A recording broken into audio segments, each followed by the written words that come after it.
What is up, Bursians? Today, we are going to be playing Nation Rising Simulator. It's a game that I really like, but it's very much dying. There's like nobody online anymore, pretty much.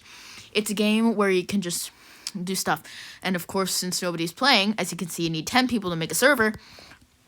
But luckily, I bypassed that by making a private server. Now, we can go straight into the game without having to worry. So what you do is, you can see, pick a country, if the map will load. See, you pick a country and stuff. I'll just go in as Poland. You can make armies and stuff. I've played this game a lot, as I've mentioned, but I'm just gonna definitely have to cut a lot of this stuff out. I'm only gonna go for like a year, because a year's like 5 minutes, so that'll be too long. Also, yeah, some wars start out at the game's beginning, because, this starts in 1919, and 1919 was definitely a chaotic year in Eastern Europe, because all of the Russian Empire just kind of broke apart, and then China was having some issues, and then everything. And of course, the Romanians always love to take a fold for some dumb reason, because there's what percentage of Romanian people there? 2%, and there's 48,000 Romanians there. Pointless. Just a hashtag pointless. Oh, there goes Ukraine. Okay. Okay, so, basically, this is just how you do the game. Uh-oh. Turkey, please don't annex Greece. Oh, wait, actually, it looks like Armenia might come in clutch here. And save Greece.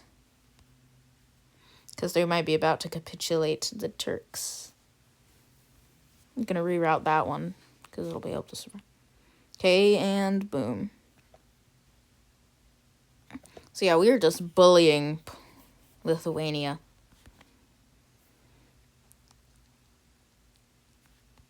They've still not capitulated, because they love to capitulate pretty late on. Yeah, so the letter color means claims on here, and then this is just the cores. Basically, I declare war, like you see all those buttons. There's declare war, negotiate peace, send aid, and then you can make factions and stuff. This stuff has to do with economy. This is administration spending. It helps your stability. Taxation, you kind of know what that is. I'm not sure what construction does. I think it makes construction faster. Assimilation, it just makes it change the cultures on the tiles that you want, like that. And then, like, eventually, these will become pretty Polish. And if you can negotiate peace, use white peace, select provinces, puppet, which makes them a puppet state, and then force our ideology on them.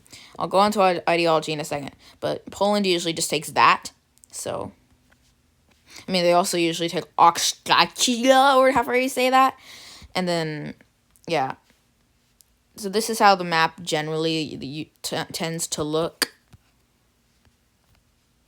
at the end of the spiel of wars. Oh wait, I forgot to annex West Ukraine. Whoopsies. Okay, so this is how it generally tends to look at the end of the map. Just travesty. So down there at the bottom, there's development, which goes up over the course of the game. Political, which is borders. Cores, which shows you what every nation cores and claims. So yeah, you can just click on all the countries and see what they do. Factions, that shows factions, but I'm alone, and you can't make factions with AI. Ideology, there's liberalism, there is conservatism, there is socialism, there's communism, obviously, and then, if I can find it, fascism, but I don't think it's usually out yet. What the? Why is this a different color?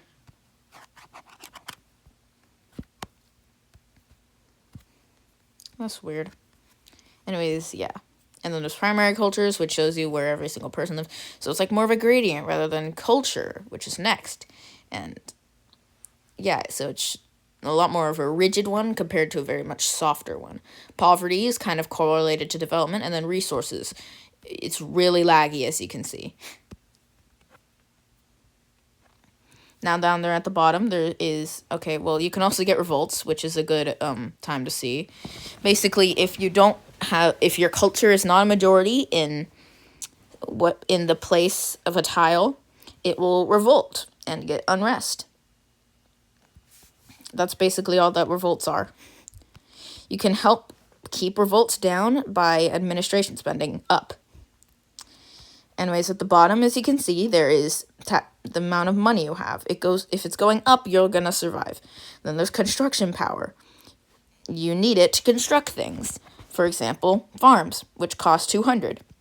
Civilian factories, which is 350. Construction industry, which is 425.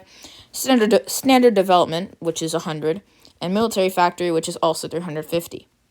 And then there's research. It helps you win. Then there's the different map layers. Then there's the economy thing that we already looked at. And then there's this, which is the amount of buildings you have. And that's a great transition to this little menu up here. There's release, which you can release different countries. For example, if I would release West Ukraine. Except I don't really want to do that. So, then construction, which we already went through that. Politics, that change how your government can work. You can conservative propaganda, and then we'll be able to go all the way up. Decisions, you can do that stuff, but it doesn't work on mobile. Your stock of how much army you got. Your resources, your formables, like the Polish-Lithuanian Commonwealth. All I need was just Lithuania. Economy. Puppet laws, which you can make the taxation go up all the way up to 40%. And then there's tungsten, oil, steel. I mean, it's only steel and grain that actually appear because none of the other ones are actually implemented yet. And then there's return to, which if you form, it just makes you go back to your original nation. And then free puppets. And after that, you can just... After you learn how to play the game correctly, you can do whatever you want. Only in a private server, because as it says in the menu, like all these rules don't apply in VIP servers. Also, I didn't realize that. Oh dear. I did not know that could work. See, I know no toxicity, and you should act mature. 2, no abusing game-breaking glitches. 3, no country griefing. Using your friend or an alt to make a country weaker for your own personal benefit isn't allowed. 3.1, this includes ceding your country to a friend through an alt. 3.2, alts are not allowed. And it says these don't apply in private servers. And then toggle overlay text, that just removes the text boxes. Tutorial, I guess you'll have to learn yourself. So that's why I'm here, to show you how to play the game. So down here on the bottom, that's the population. I think that's the development, the unrest, the culture, what the buildings are there. So if we go to a tile that actually has buildings, construction industry and military factory. There went so population is like 6 million. That's the development. That's the poverty, I think. Then down there it shows you what country cores it. So if you go for Alsace-Lorraine, for example, you'll see that Alsace cores it, France cores it, and Germany cores it. And then Scotland. So that's all there's also down here, which like constructing, and then you can, so if you're in debt, it'll show something there. Okay, so some tiles are clearly not loaded. Also, if you're in a war, it'll show this striped thing that it's occupied, and also have that little text in the top corner to show that's occupied. You can declare war on anyone. You can do whatever. Like, I'll even put a couple of images on some of my past works of art in a way. I'll just do that now. So that's basically all I have to say about this game, because it's very complicated.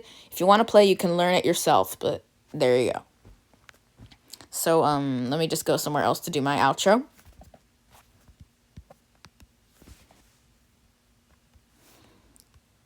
So apparently you guys love Nullxiety, so, bye guys, I'll see you whenever.